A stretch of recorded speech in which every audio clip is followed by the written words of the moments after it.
Hey, Cary Nokey here with First Online. This is it. This is the spot. Let's go. Let's do this. And first question is, you are known for discovering Lady Gaga and producing for some of the hottest acts in music. What made you want to jump from producing to singing? After finishing up with Gaga, I went into a heavy search for another artist that could, really fulfill me creatively the way she did. And I spent over 4 years meeting thousands of artists, writing hundreds of songs, and really trying to put the pieces of a puzzle together that just, it seemed the harder I tried, the further I was moving away from it. And the music just started to just feel stale. I wasn't hearing anything out of the speakers, even though I was writing the songs. That was magic. Because obviously you need that marriage. But I can do a great production and write a great song, but until I can get that artist to really bring that vocal and bring that magic, I don't have anything. Mm-hmm. So, it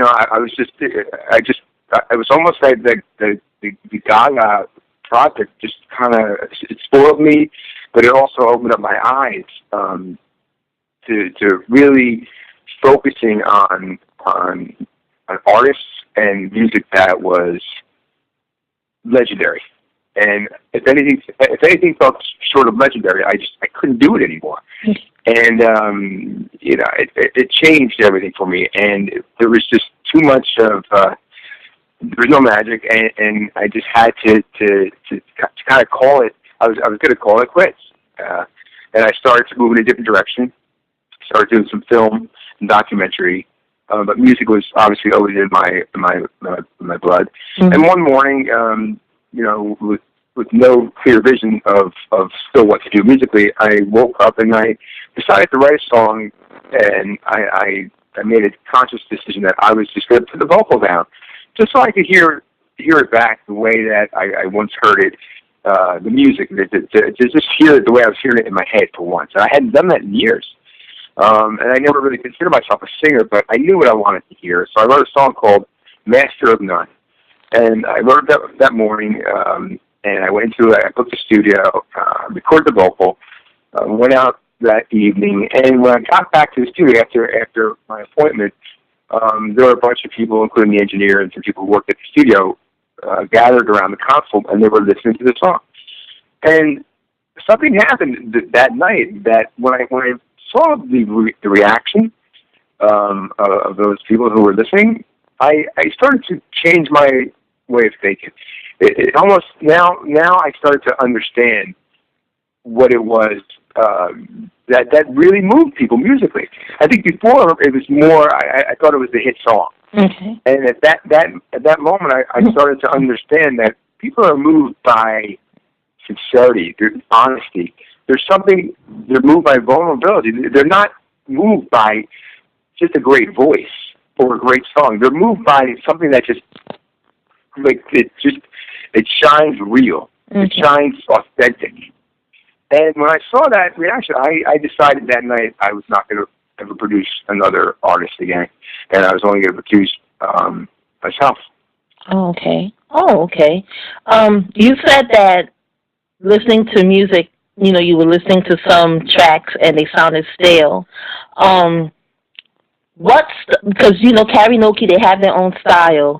So what inspired the style of the group?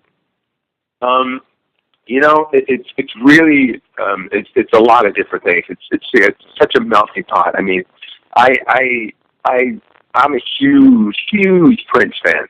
Oh, me too. Yeah. Yeah. Okay, giddy. And I used to say, and at one point I had us assigned in a studio, my recording studio years ago, and it said, "What would Prince do?" Mm. So, or in other words, what would Prince say? So sometimes an artist would ask me a question, and I would just point to the sign. All you got the answers are right there. Because some artists just are so encompasses all the elements: the dance, the musicianship, the hit songwriting, the interview style, the fashion sense. And look, we only see probably a handful of those artists in a lifetime, but he is one of them. And I am always still on that page. I say, even to myself now, well, what would Prince do here? Cary Nokey, what would Prince do? And I now have to look in, and the teacher becomes a student, and just really hone in on the Prince stuff.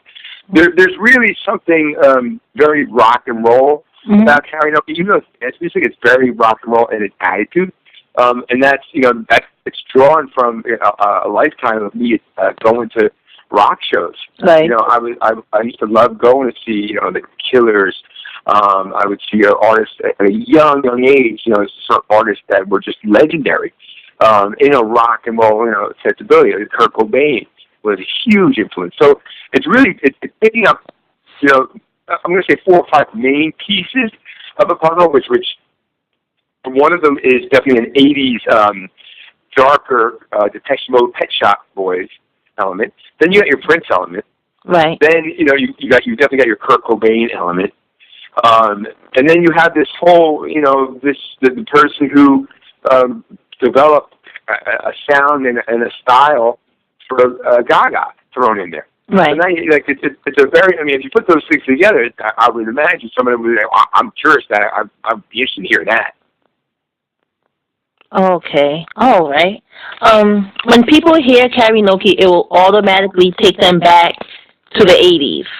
Like when I was listening to some of your tracks, it took me. Well, I was born in '87, but I have older siblings who grew up in the '80s, and it sounded like the sound of Duran Duran.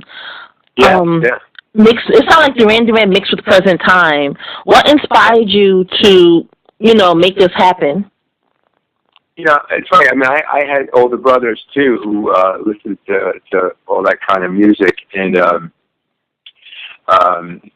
it was like it really, for me, it was the last great era of music. Right. And I know it's a big statement. I'm not going to say we haven't had glimpses of greatness through the past 30 years or more, but it's definitely the last era that so much a plethora came from. And everyone seemed to have their own sound, but yet it all sounded 80s. Like an 80s song. Yeah. Once you get into the 90s, 2000s, it's all getting meshed together. The identity has gotten lost through the decades, and it's getting lost even further and further.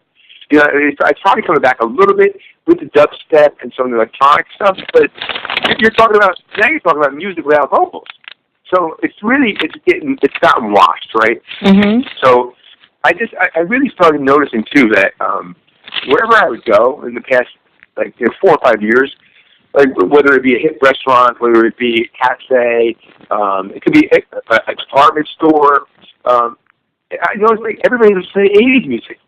I'm like, doesn't anybody want to play music of today? No.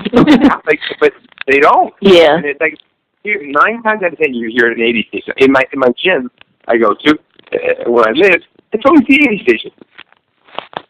So there's such a strong influence, because for me it was the last great era that existed. Okay. All right. You're on tour now. What city shows the most love when you perform there? I got to tell you, we did a solid month in Italy. Okay. And it was the reaction in Italy was outrageous. It was not that the reaction in the States isn't great, but Italy for some reason just really gravitated to the group, and when they just kept booking us, that we were only supposed to be there a week, we stayed a month. And like maybe it's just that that they don't have anything exactly like this there. But we would play venues of like thousands of people, not even hundreds. Like they have clubs that are outside, and I think the drinking age there is like 16 or 17, and only these 17, 18-year-olds are just in thousands at these clubs, and we would go into these different clubs and do the show, and they were crazy for it. Outside of that, I really feel because we're so New York based and we do so many shows in New York would be second, for sure. Okay. In an interview, you said that you are attracted to darkness when it comes to music. Are you still looking to bring out the sound of darkness when it comes to Cary Nokey? Um, I don't think I have a choice. Okay. I think we are who we are to some degree. Mhm. We could all change, but I think when I say darkness, I think that maybe that's not even the right word. I think there's more angst. It's more pain. I think it's more of it's not a Marilyn Manson kind of dark, like heavy metal. It's definitely a darker, just I don't want to use the word sadness, but something more in that realm. Mhm. Even sometimes in a dance record, I think that emotion just is conveyed, and it can't. I mean, it's the way I write, it's the way I sing, it's the way I produce. There's a lot of emotion. Okay. Oh, okay. What are the pros and cons of singing in a group rather than producing music for people? Um, you know, being an artist is a whole world unto itself, and I guess I never realized it. Even with all the artists I've worked with and developed, but I mean, you're in a tremendously large fishbowl. Okay. And everyone is looking at everything.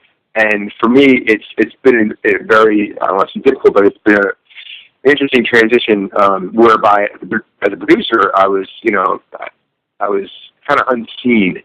I could, it didn't matter what I was wearing that day, or if I was shade or this or that. Right. It wasn't that world. I didn't have to be fashionable.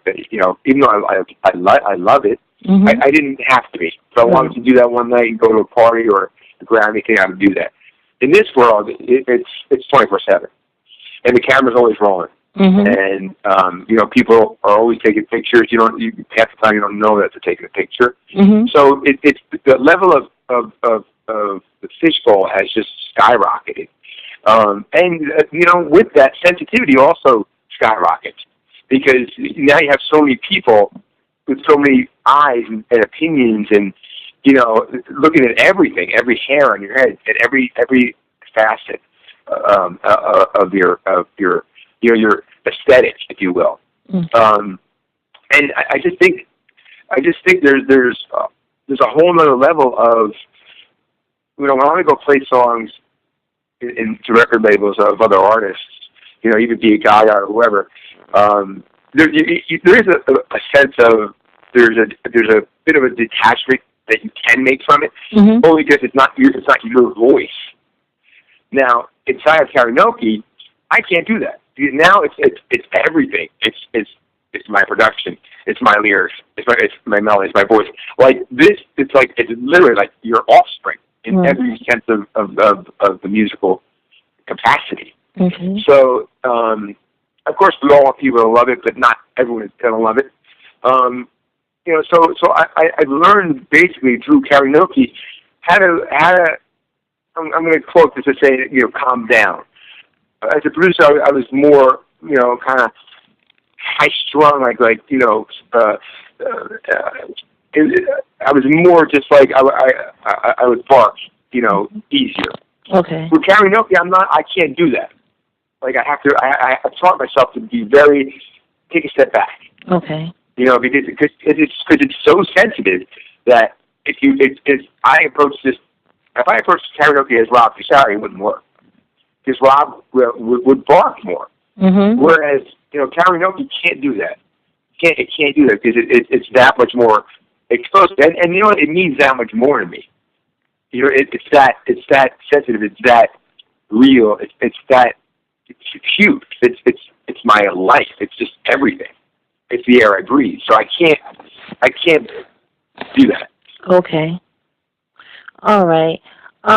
What outrageous thing, since being on tour, what has been the most outrageous thing or things have you seen? Well, I mean, we need to go piece this online. One night we were in Italy, we were in Milan, and we were playing a show, and it was getting really late, and we played the show, then they wanted us to play another show the same night in the same club, like they were playing around 3. So we played about 1 o'clock in the morning, and they wanted us to do a 3:30, 3 o'clock show. So we were waiting around, everybody was, it was getting really rowdy and, like, uncomfortably rowdy in the club. And at one point before the show, I wanted to make my way to the bathroom, but it was wall to wall people, like almost a very dangerous sense of the word wall to wall, because you could barely even see what was going on. It was so much mayhem. And somehow one thing led to another, and I guess being it was so crowded, this guy next to me claimed that he started to claim that I had spilled a bit of my drink on him. And I apologized profusely that I didn't see it happen, but I could see it. I could see it happening because he was so crowded. So he accepted the apology, and within seconds, the next thing I remember is waking up on the floor. Oh wow! I mean, he basically hit me 6 times. I only just felt the first one, and I went down, and I was out for about 20 minutes. I was unconscious. Mm-hmm. So, they pulled me out of the club, and you just started to see my face just swell up like a balloon.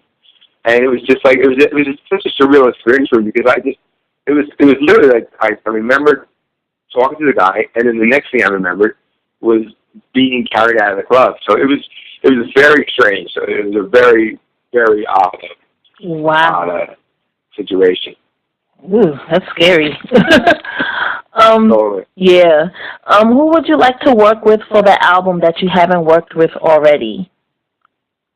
Okay, one more time, you were breaking up. Oh, I'm sorry. I said, who would you like to work with for the album that you haven't worked with already?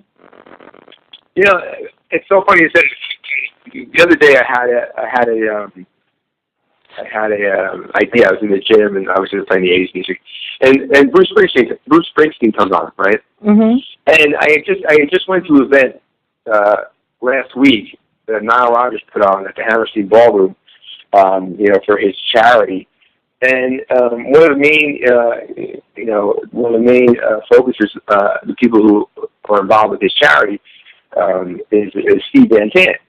And so, I got to talking to Steve a little bit at the function, and I said to myself, Springsteen she's such an artist. She's such a real artist. They go to a show for 20 people. Like, it's not about money. It's not about the tour. He's really about the music. And I started thinking to myself, I'm from Jersey. Like, how great would it be to write a song with Springsteen and then pull that into the EDM world? Obviously, it wouldn't sound like a Springsteen song, right? But it would be such an interesting collaboration, because if you can get into my head right now and for instance hear Born to Run, how I hear it listen to like an EDM dance club record, it would just be like, what the hell? So I started putting it into motion. My people are trying to get in touch with Springsteen to write a song for Cary Nokey. Oh, okay. All right. Cary Nokey is obviously inspired by the 80s. Who was your favorite singer or group during that era? Wow, that's a good one. I gotta say, like there were a couple of artists that definitely changed the game for me. A lot of people probably haven't heard of this artist, but there was a group called ABC. Mm-hmm. They had a couple hits, mild hits. One of them was called "The Look of Love." "Shoot That Poison Arrow" was another one. And I gotta tell you, like, I think if you hear their sound and you hear what they did, you would definitely understand and hear the Cary Nokey. You hear the influence. Excuse me, but so for sure, ABC was huge one. Pet Shop Boys for me was massive.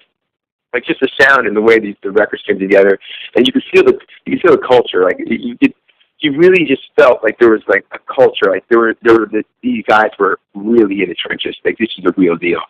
Aside from that, I was a huge Bowie fan. In the '80s.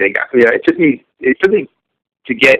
It took me to be introduced to him in the '80s to go back and find out what he was how he was so great. But it took me records like China Girl and Let's Dance and Blue Jean. Right. Oh my God, like life changing. Oh, okay. What will be the next single, and when can fans expect to hear it? Well, it's interesting because we're focused on the next single being a record called "Be Who You Are," and it's we're probably looking at a release at the latest beginning of May. Oh, okay. We got some very interesting things happening with it that I can certainly talk about more as it gets closer. Some very interesting people wanting to get involved with it creatively. So you know, I don't want to speak before it happens, but it's looking really good that we might be joining forces with a couple creative legends on this one. From the video standpoint, from different standpoints, so it should be very interesting. Okay.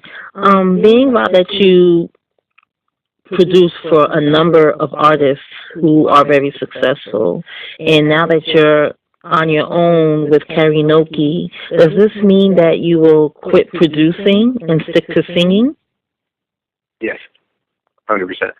100%. So you're not going to produce any music anymore? Yes, 100%. I won't. I mean, I couldn't go back. I wouldn't know how to go back now.